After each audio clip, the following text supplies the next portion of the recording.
Hey, everybody. Thank you so much for joining us today at RAG Podcast. Joined for the second time, we got a very special guest, Mr. Geoffrey Giuliano. And where are you calling out of tonight? I'm in Bangkok, Thailand. Thank you so much for joining us today. How are you doing tonight? I'm doing really well. It's great to be able to talk with you tonight. And about how long have you been living in Thailand for? 20 years, more or less. Wow. Actually, after my mom passed away in 2008, I had a bit of a mental breakdown, and I actually went to Thailand for like 2 months just so I could clear my mind and get rejuvenated spiritually. But we always start off with a friendly fire round. And so we're just going to ask you a few questions. If you were going to get reincarnated again, I'm not sure if you believe in reincarnation, but you could either— I do. Okay, you could either be a zombie, a vampire, or an alien. Who would you want to come back as? Okay, well, I can see you're going for the deep philosophical approach on this show, okay? Well, oh man, I don't know. That's a silly question. I decline to answer on the grounds that it may tend to incriminate me. Come up with another one. Okay, here we go.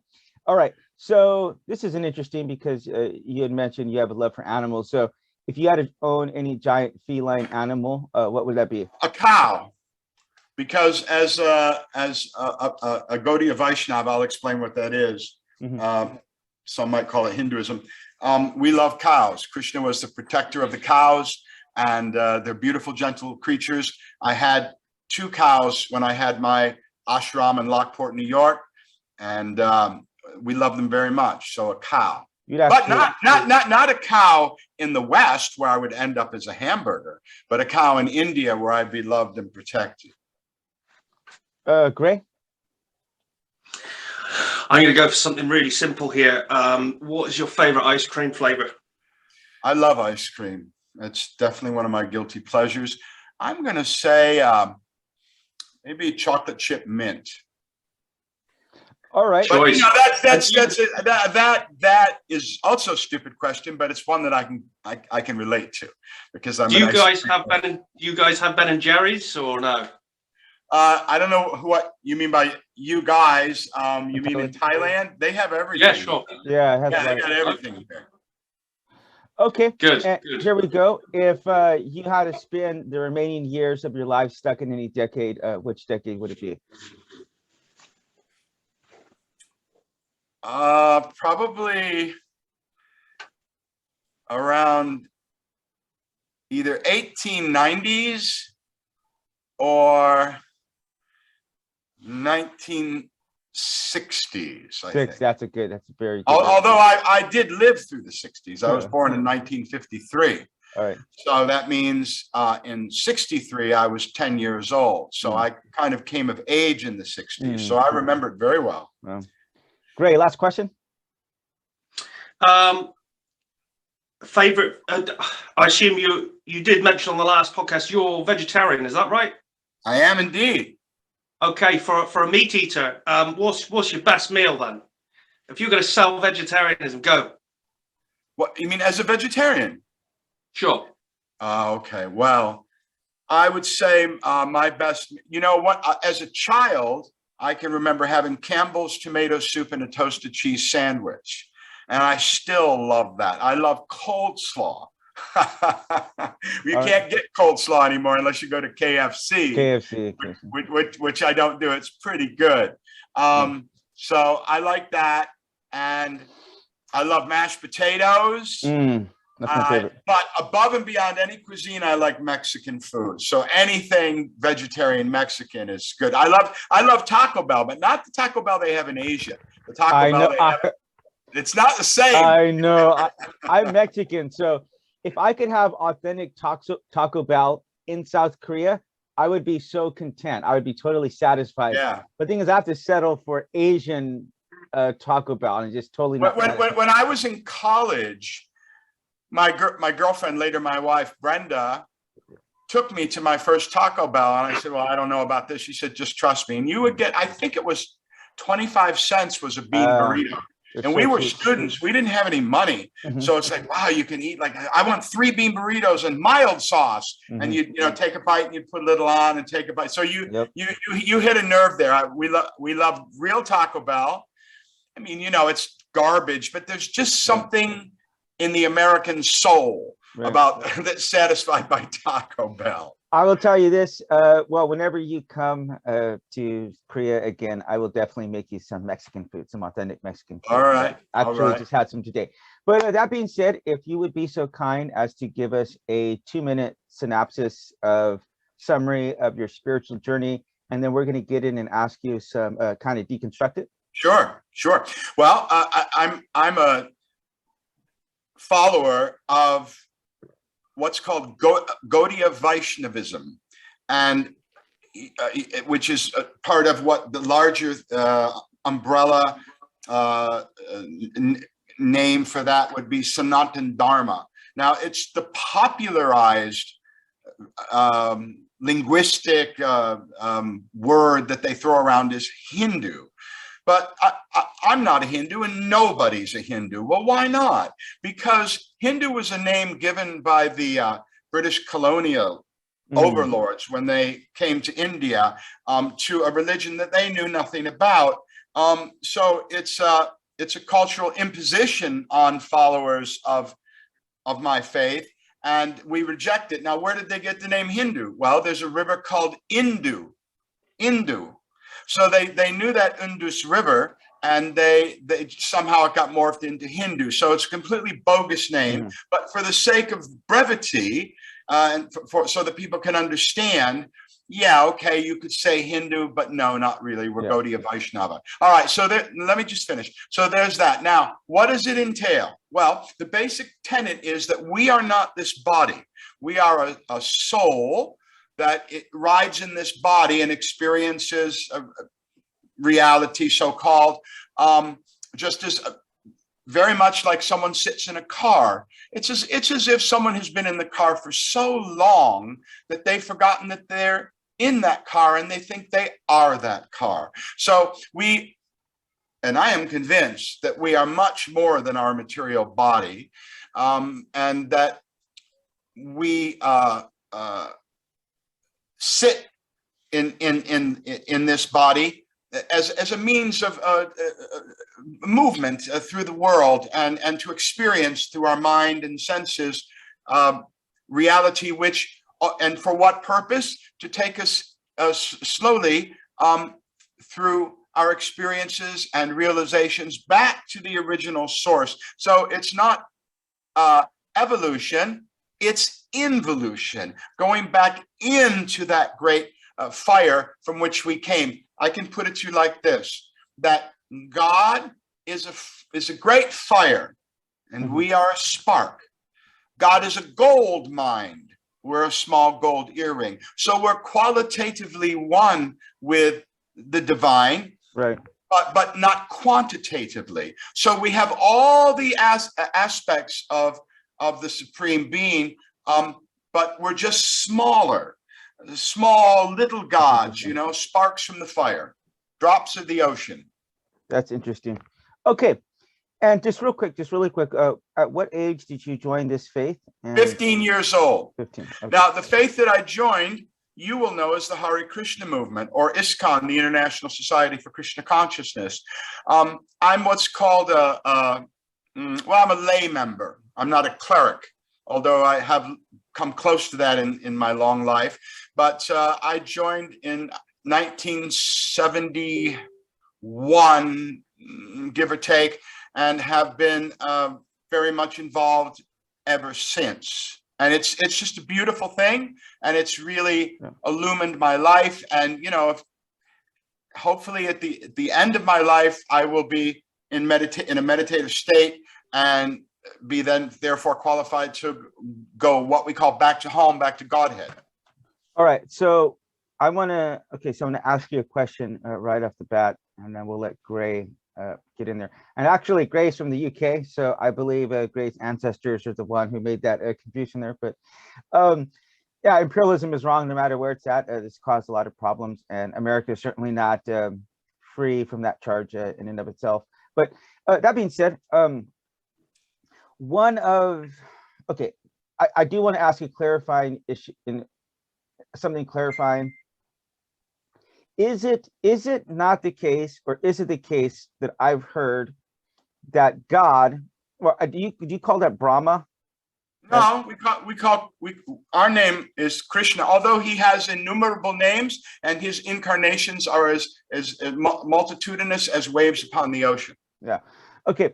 So from what I've understood, and correct me if I'm wrong, that being, which you call like the great fire, is basically everything. So God is both good and bad. He's both light and darkness. He's both, he's both big and small. He's just, everything is just little smaller pieces of him. Would that be an accurate? Yes, that is accurate. Nothing can exist. How can anything exist without God?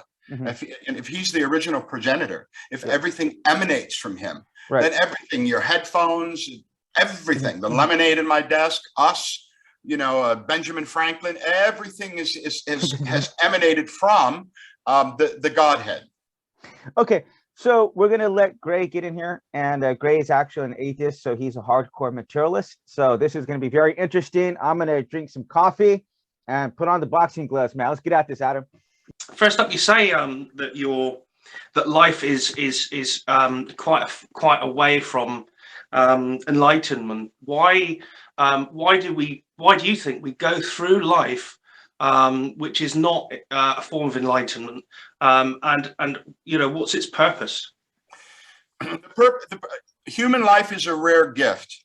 There are 8,400,000 species of life. There's animals, insects, aquatics, human species, and so forth.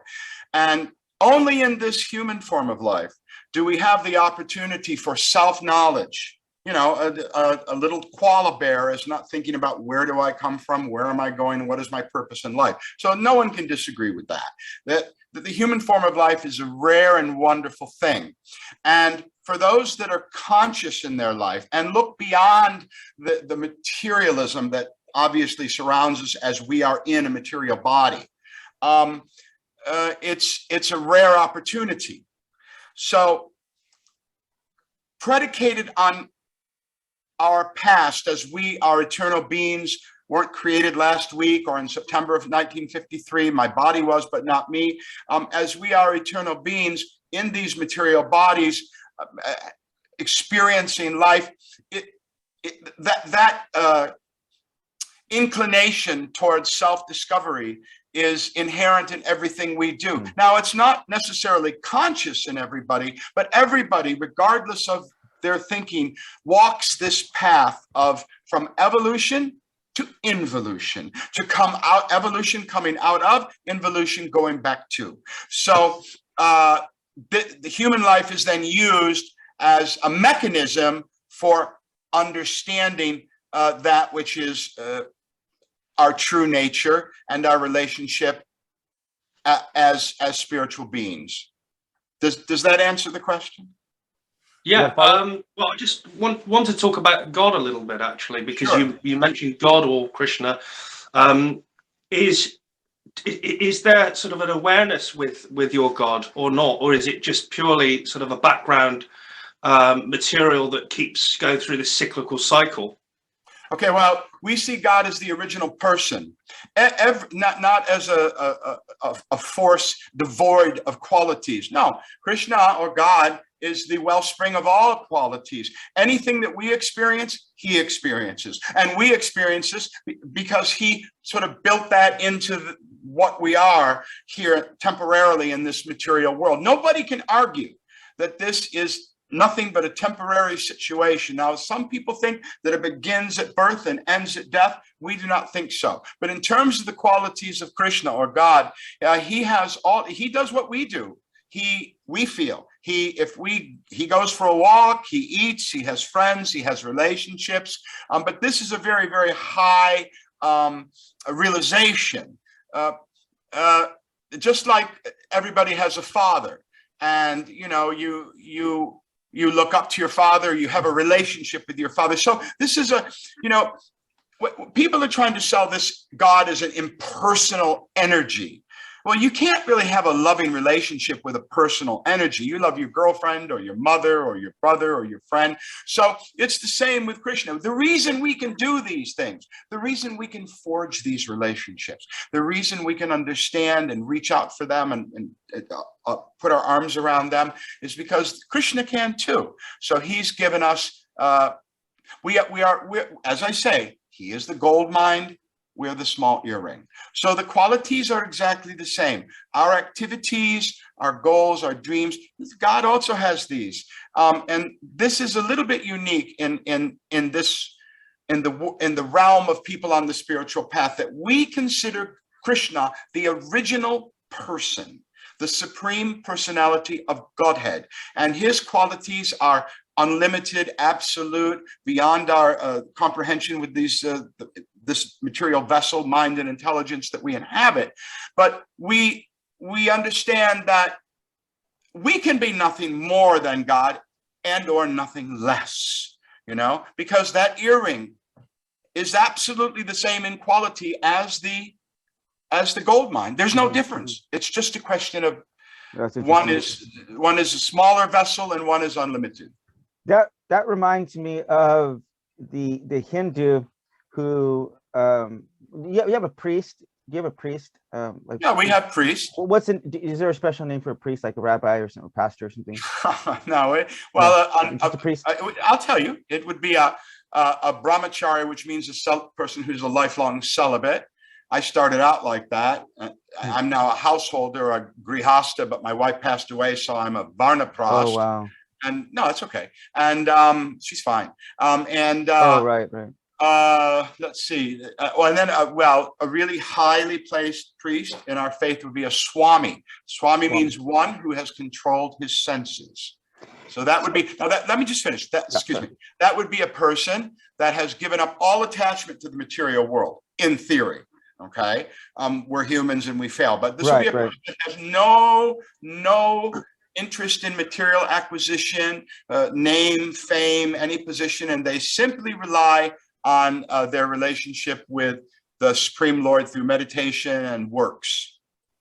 Okay, so speaking of what you just said about your wife, that would be I would think that would be very comforting.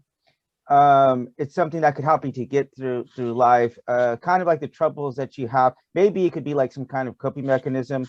Do you find that people... No, it's not like that. Krishna says in the Bhagavad Gita, never was there a time when I did not exist, nor you, nor all these kings, nor in the future shall any of us cease to be. I will tell you that beyond that, I'm not looking for comfort. I'm not a child. I'm not psychologically weak. It's a fact. I'll tell you that, much to my surprise, my wife absolutely unequivocally contacted my daughter, India, and this is the first time I've ever spoken about this, absolutely contacted my daughter, India. This leaves no room for doubt. This leaves, and you can trust me when I tell you that this happened, that my wife appeared in many photographs to my daughter, India, wearing the clothes that she wore when she passed away. And they're there. These are, it's clearly her in these photographs. Until I saw the photographs and my daughter told me that mom is contacting me, and I just thought, wow, this poor girl, she's something, what can I do with her? There's some problem there. But then I saw the photographs, and there's no question the photographs are real. And what did she say? Well, eventually she came and left a message, and this was the message she left. It was very difficult for me to be able to contact you today, almost like she had to take permission or something. That was the implication, but I don't know about that. It was difficult for me to contact you today, but I'm able to do it, but I cannot stay very long. I just can say only that everything in our faith of Krishna consciousness is real, and I'm experiencing it. I am well. You will all be fine. And that was basically it. Now, nobody asked for this. It was, she just wanted to give this message, and, it's backed up by the photographs, which I promised not to show anybody. Okay. In the future, that'll probably happen because I think they should be seen. But we did have that experience with my wife, and it was confirmation to what we already knew. It wasn't even really necessary. It was nice. That did help immensely, knowing that she's somewhere, not in that form, not in that body, not that woman that I married, but somewhere existing. So, look, the good news is that we don't die. We just change bodies. Now, when I finish this show, I'm going to take this vest off and I'm going to hang it up. I'll take off this shirt and I'll put it in the laundry. Nobody's died there. We've just changed clothes as we change bodies at the end of this incarnation. It's really not, it's quite short-sighted to think that we go through all this for just one unrequited lifetime. Gandhi said, if we just live once, this trouble is not worth it. And Voltaire said, is it any more of a wonder to think that a man is born twice than once? So, it's a miracle that we've been born, that we're in this kind of body and a skeletal frame, and there's a brain, and there's an intelligence, there's a mind over that, and intelligence which pervades it, and we can experience finer sentiments of love and self-sacrifice or greed and anger, evil, that we can experience anything. The incredible band, a nice band that I like, wrote Earth, Water, Fire, and Air, put together in the garden fair, put in a basket, bound with skin. If you can answer this riddle, you'll never begin. So I'm convinced. It's nothing about this man. He's intelligent, but he's obviously has some skewed thinking. He believes some bizarre. No, I know through experience that I'm not this body. In fact, we even linguistically, we say my body. We don't say I body. We say this is my body. But it's on loan to us from material nature, and eventually the lease will expire, and we'll have to go. So that's why, Jesus even said, don't store up not your treasures in this world where rust doth corrode and thieves break in to steal. So it's not really, we live a life, we have a foot in two worlds as devotees of Krishna. We have a foot in the material world to enact our duty or dharma, and we have a foot in the other world where we are beyond any bodily designation. I see. So, okay, so I want to break this up by getting into some of the actual applications. Practice. Yeah, good. So what is like a daily ritual that you might do, or do you have any yearly or holidays? I'm sure you don't celebrate all that. Okay, so the day starts like this. I'll get up about 4 o'clock in the morning, which is called the Brahma Mahorta hour. What is that? Well, it's a time when everything's peaceful. Everybody's asleep, everything's quiet, and it's a perfect time, just a little veil of time that's very conducive to spiritual practice. So I'll get up about 4 o'clock, and then I will have my chanting beads, and first of all, take a shower, and brush my teeth, make sure you're very clean. And I have a chair that I sit in over here. And I will chant on a clicker, like those clickers that people have, or beads, the Hare Krishna mantra, which is Hare Krishna, Krishna Krishna, Hare Hare, Hare Rama, Rama Rama, Hare Hare. Now, the crux of our practice is this Hare Krishna mantra. It's a 16-word mantra, and it has 3 words, Hare, Krishna, and Rama. Let me tell you what they mean. Hare calls upon the energy of Krishna, or God, the Lord. And Rama is a name of an incarnation. I think people know about Lord Rama. And Krishna is also a name of in our view, the supreme person. So what we're really saying in Hare Krishna is, would you please, dear Lord, engage us in your service so that we can, be worthy servants. Now, my name, I have a spiritual name. It's Jagannath Das. The surname Das means servant of. Jagannath is a name for Krishna that comes from a place called Puri in India. So Jagannath Das, my name, means not that I'm Jagannath, but Jagannath is the name of God, a name, because he has innumerable names. So I am Jagannath Das, the servant of Jagannath. So my guru, His Divine Grace A.C. Bhaktivedanta Swami Prabhupada, said when someone asked him about, who are you? What is your spiritual status? He said, I'm the servant of the servant of the servant of the servant of Krishna. So we don't claim any special anything. You know, humility is very important. You know, I'm an actor, so I operate out of an ego place sometimes. But look, I tell you, in my heart of hearts, my spiritual practice is most important. So let's get back to the morning ritual. I wake up, take my shower, chant my beads for about 2 hours, and we do a prescribed number of chanting rounds of the Hare Krishna Maha Mantra. And then we'll prepare some food, some very simple food. Krishna says in the Bhagavad Gita, if you offer me some fruit, some water, a flower, I will accept it. So we make a very simple offering to Krishna. I put it on my altar over here, and we light some incense and wave a little camphor lamp. And then that's it. We go about our business. But through the day, I try to keep that mantra going. So in my head, Hare Krishna, Krishna Krishna. But just let me finish. And then also, I would listen to lectures with my spiritual master, or music, a lot of Indian music, not Indian music, but devotional music. And I would try to be as I'm a representative now, particularly of my spiritual master, you notice I'm being very careful in everything I say. I'm not being cavalier. I'm not being funny. I'm not being insulting. You know, the usual Geoffrey that you get, because this is a serious matter. My guru used to say, because I have actually, let me just say that I have two gurus. One is Mangal Maharaj, and he used to say, Jagannath, who you see, you should preach to.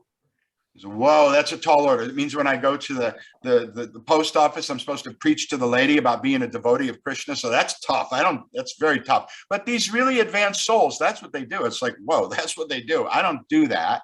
But if somebody asks me, when I said I was happy to be here, oh, I'm happy as all right, because it's an opportunity to do what I was told to do by my spiritual masters. Those whom you see, you should preach them. So here I am. So I went to India, Thailand, and I went to this play where they had these giant puppets. These puppets were like this big, and right. these people were in the background, and they were in all black. So you could see them, but you really couldn't see them, you know, because it's like a back thing. But anyway, it's called The Birth of Ganesha, and it was showing like the story. It was so utterly fascinating about how Ganesha got the elephant head, but I don't want this to sound bad, but it just seems like Hinduism is very creative religion, because you have all these like avatars, and you have the Hanuman, is that right? Yes. So there's a lot of different animals, and then you got the Shiva has like 4 arms or something. Right. So look, there's a whole retinue of beings that I understand will be extremely difficult for anybody to reasonably believe that they might in fact exist. Look, I'm what's called a Kanishta Adhikari, which means a beginner. I've been on this path for 50 years, but I absolutely consider myself just as if I just came into the temple today. And what's this all about? So I'm a Kanishta. I don't know about all these things. That's interesting. I do know that my spiritual master gave me some basic instructions that have served me well for all these years. I'm 68, and they are no meat, fish, or eggs, onion, and garlic. That has made me very healthy. No illicit sex. I have fallen down from that a few times, but I'm back on the wagon with that one. Well, you almost did on Squid Game, so that's not. We won't go down. I did, that was him, not me. I was just pretending. I know. But no illicit sex, no gambling, no intoxication, and keeping a strict vegetarian diet. So what I tell people is, look, let's say that Krishna doesn't exist. We live one time and we die. That's it. I'm good with that. Why? Because I've lived a great lifetime, man. I know a lot of people, you know, when I go into the doctor, they say, I can't believe you're so healthy. And they'll say, well, he never smoked. Just that one thing alone, not smoking and keeping to a vegetarian diet. Now I'm on a vegan diet, more or less. And, you know, I will have something like today I took vegetables, fresh vegetables, cut them up, boiled them, put them on a little bit of brown rice, as I don't take carbs too much, and then some soy sauce on there and a little tiny bit of artificial sweetener, and mix it all together. So I eat very simply. The idea, as my gurus have said to me, is live simply, but think high. Think high, aim for the stars, but your own, and India, I live with these monks. I live with them. I go in the ashram, I go live with them, and they're simple, beautiful people who are not after the next iPhone. Look, I don't have to go through a litany of what's wrong with society and the values that people have. We know what those values are. And Jesus said, judge the tree by the fruit. We know what the fruit of this gross materialistic life. I want this designer thing. I want that. I have to have this. You know, that's just a rat race that leads to ignorance and death. So we try to live simply, but think in a more high philosophical way. Can we talk a little bit about consciousness? Because I mean, what you said in the last podcast struck me actually in terms of how long we're around and our perception of how long we're around. We perceive it to be quite a while, and in real terms, in universal terms, you know, it's the same as an ant's life or a fly's life. You know, the fly might feel or believe that it's around for a lifetime, but it's not really. And it's relative. Let me say, time is relative. So the fly might live 6 months, but he's not experiencing it as 6 months. We're more highly evolved, and we can understand, oh, it's just 6 months. But that fly will go through that entire life cycle in that 6 month period and will not perceive it as, oh, geez, I only live for 6 months. so we're, I'm sure, in the same boat, that our perception is 60 or I hope it's not 68 years, but, you know, 80 years or something. And then we change bodies. But yeah, that's a perception. And the consciousness, look, the consciousness, actually, we're told in the Vedic scriptures that we, us, the soul, you, are 1/10,000th the size of the tip of a hair. So if you could take a piece of hair and split it 10,000 times, that's how small we are. And we sit in the heart chakra.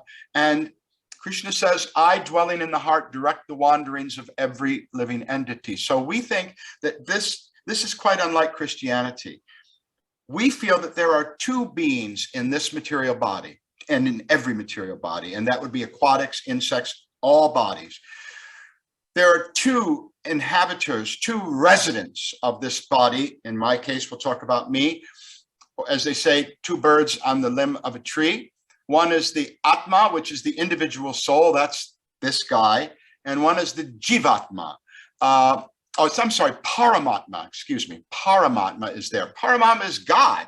So Krishna, or God, we call Krishna, but you can say God. God is actually in our heart. You've heard that before, but we think literally he's there in the tiny, tiny heart cave, and then sitting next to, and he's what we call the eternal witness. He says, I, dwelling in the heart, direct the wanderings of every living entity. It's not by force, you must do this, you must think this, but he's there almost as a silent witness to see. And in a way, kind of be there for a moment to moment contact of keeping us in on and into the right path. So yeah, in our body, we think there's two souls, the super soul and then the individual soul.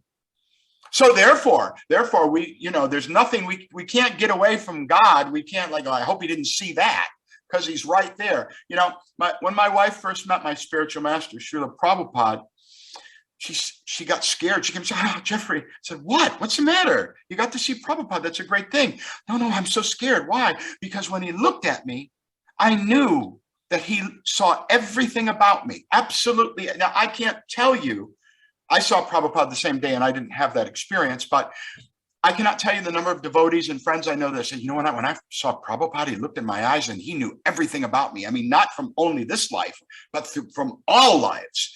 So that, I think, is the ability of those who are self-realized, have a vision which is so far beyond this material vision. They can see and understand everything that's occurred since time immemorial. I know it sounds fantastical. And anyone can see it. Look, I've written 32 books. I'm a well respected person in the arts and a businessman. I'm not a nut.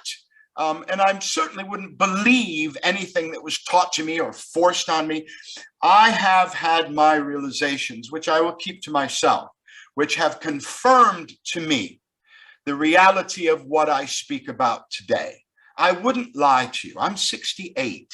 I don't want anything. There's nothing I'm trying to go for or be or become or acquire. So I wouldn't lie to you. Yes, I'm on a spiritual path that's sort of an organized thing, but I am still a person, and I have had my own realizations which absolutely confirm to me, and I don't talk about them because they're personal and they're available to everyone. I'm a plumber's son. You say that we go through this spirits go through this cyclical sort of thing, right? Yeah. Are new spirits ever born, or have they always been around? Krishna says in the Gita, never was there a time when I did not exist, nor you, nor all these kings, nor in the future shall any of us cease to be.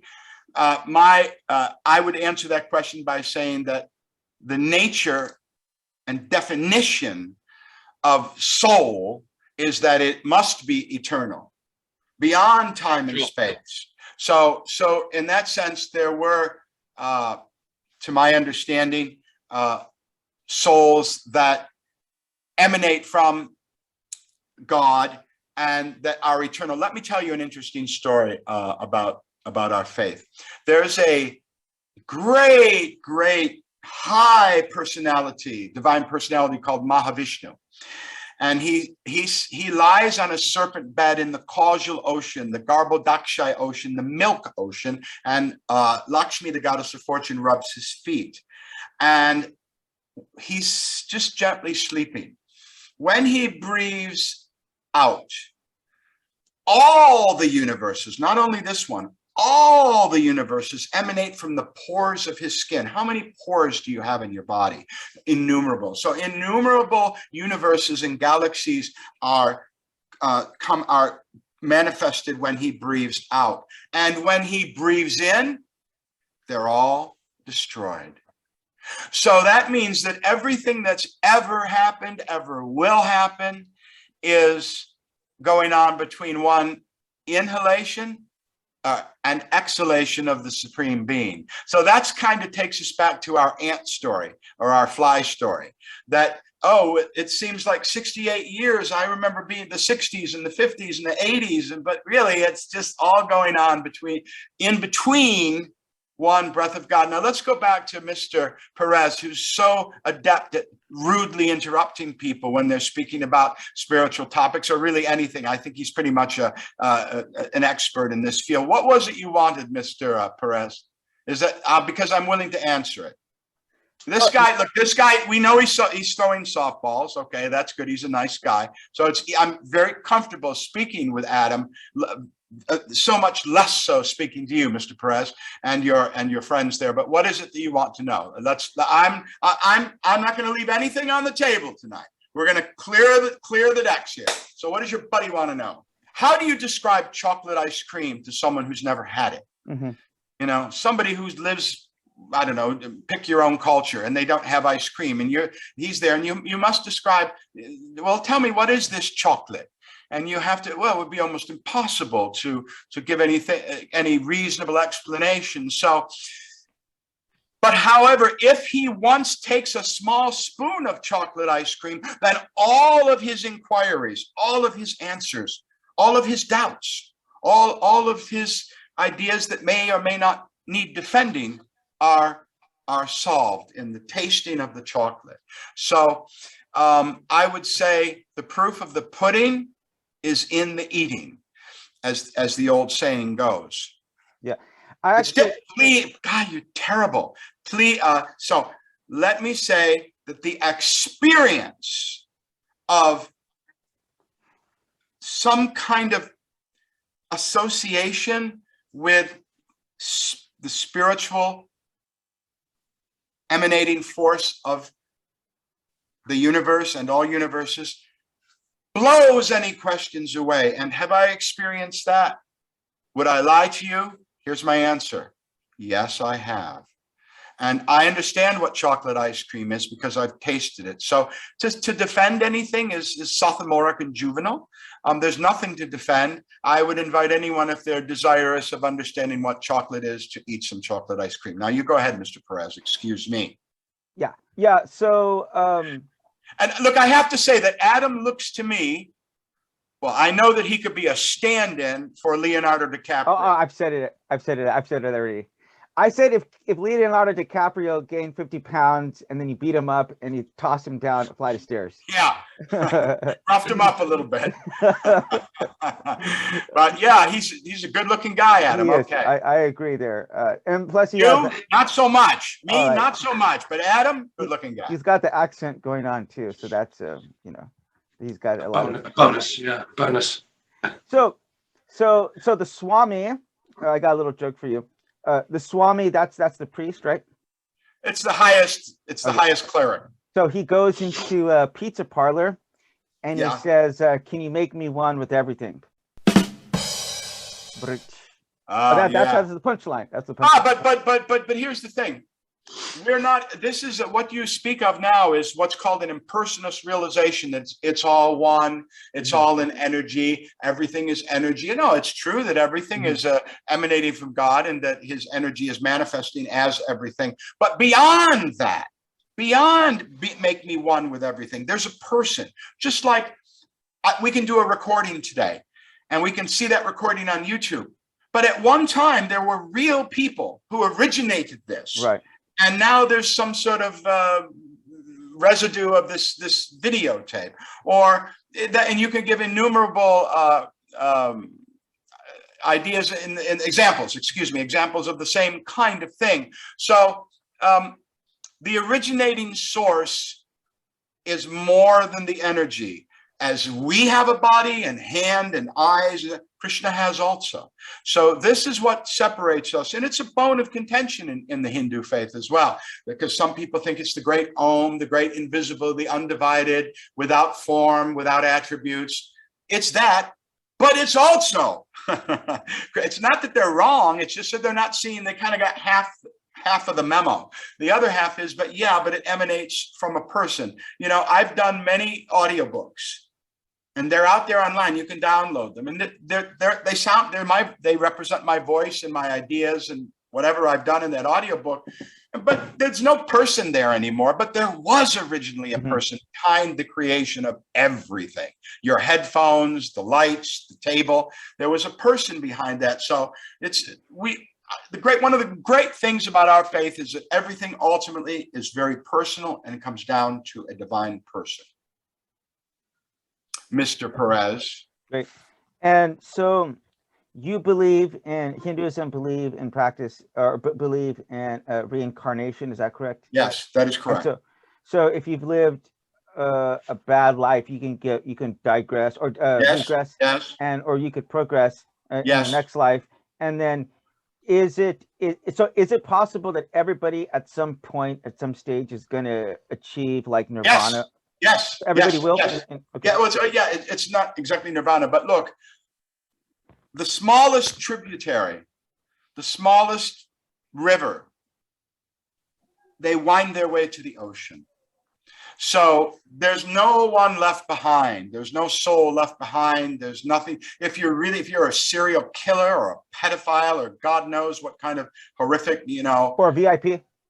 A VIP 4 in Squid Game, whatever it is, you will have to equal out your activities so that you can incarnate once again and try again. Look, this is not a one-time deal. It's not the Christian idea of you live once and there's heaven or hell, and yeah, you blew it. That's it. You got to go to hell forever. No, we are more liberal. We feel that you have as many chances as you need at the speed that you need to understand and become self-realized. Greg, we got time for one more question, Greg.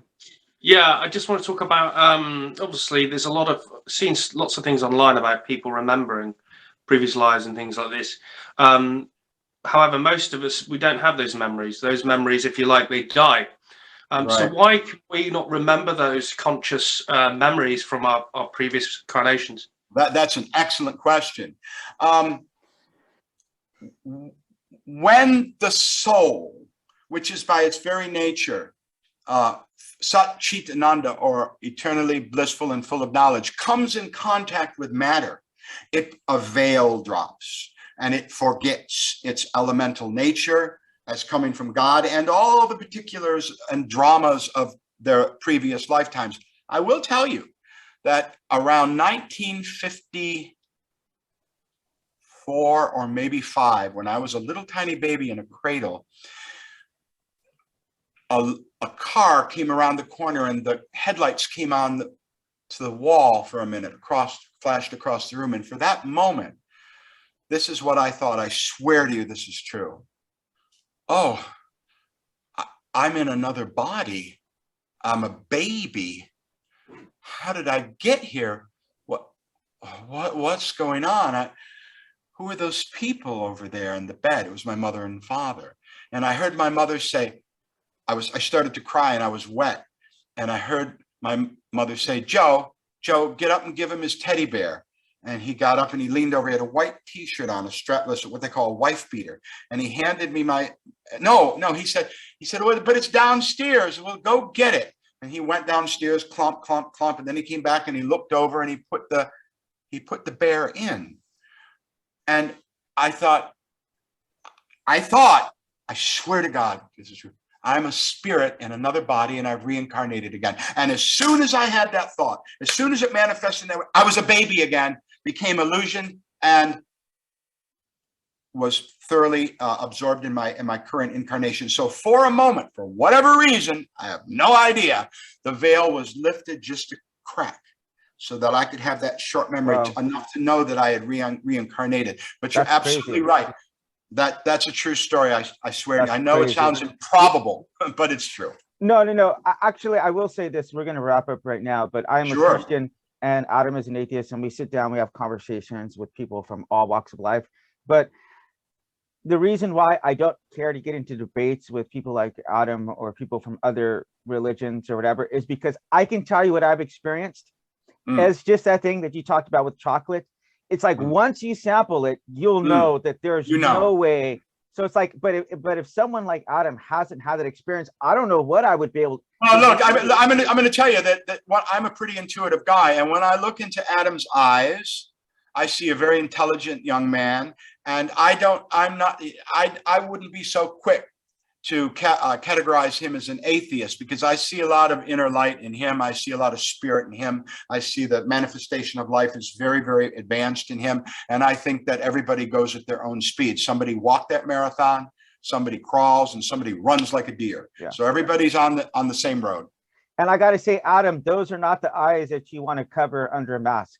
Adam got these beautiful baby blue eyes. Yeah. Hey, Adam, do people often say you look like Leonardo DiCaprio? Oh yeah, right. They used to. I used to get it when I was about 19. I'm 36 now, but when I was about 19, 20, in the days of the Titanic, it was literally wherever I went. I'm a bit older now and a bit fatter. Did anyone think you were Leonardo DiCaprio? No, I don't think so.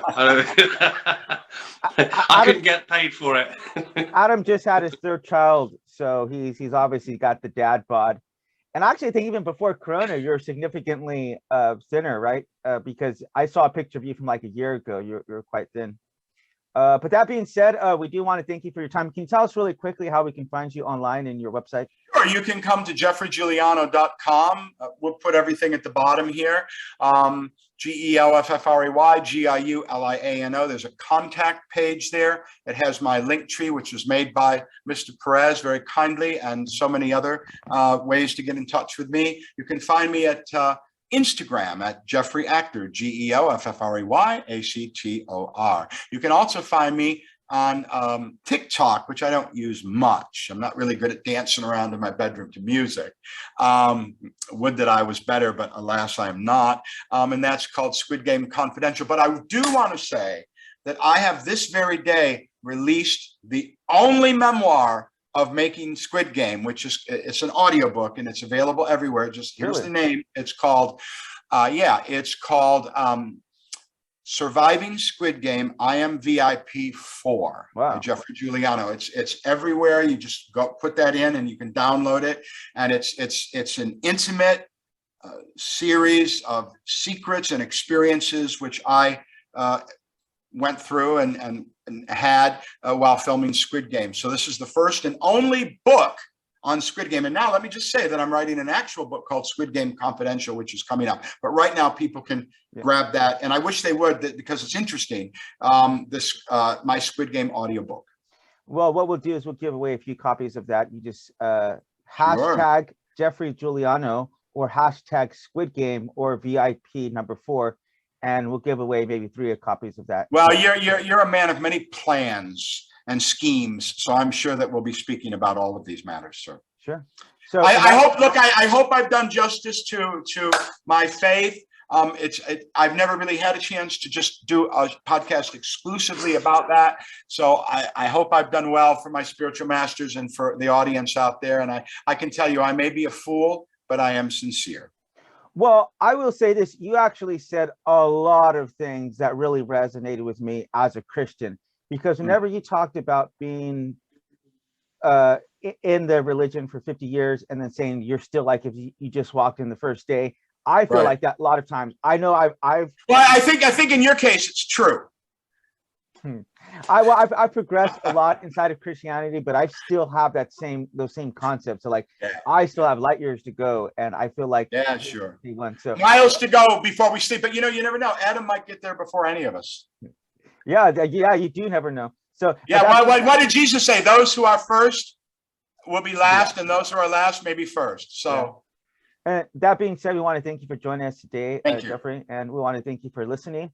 And you can find us at www.rhepodcast.com. Check us out: Instagram, Facebook, Twitter, Spotify, just about everywhere you can find someone, like on YouTube, you can find us. And we're having conversations like this. And if you're not subscribed, please do so and leave us a comment about what you thought about this video, because this one is very interesting. That's a really interesting concept. I got to watch it again to let it all soak in. So thank you, and we look forward to seeing you back again. Goodbye. All right, my brothers. Thank you so much.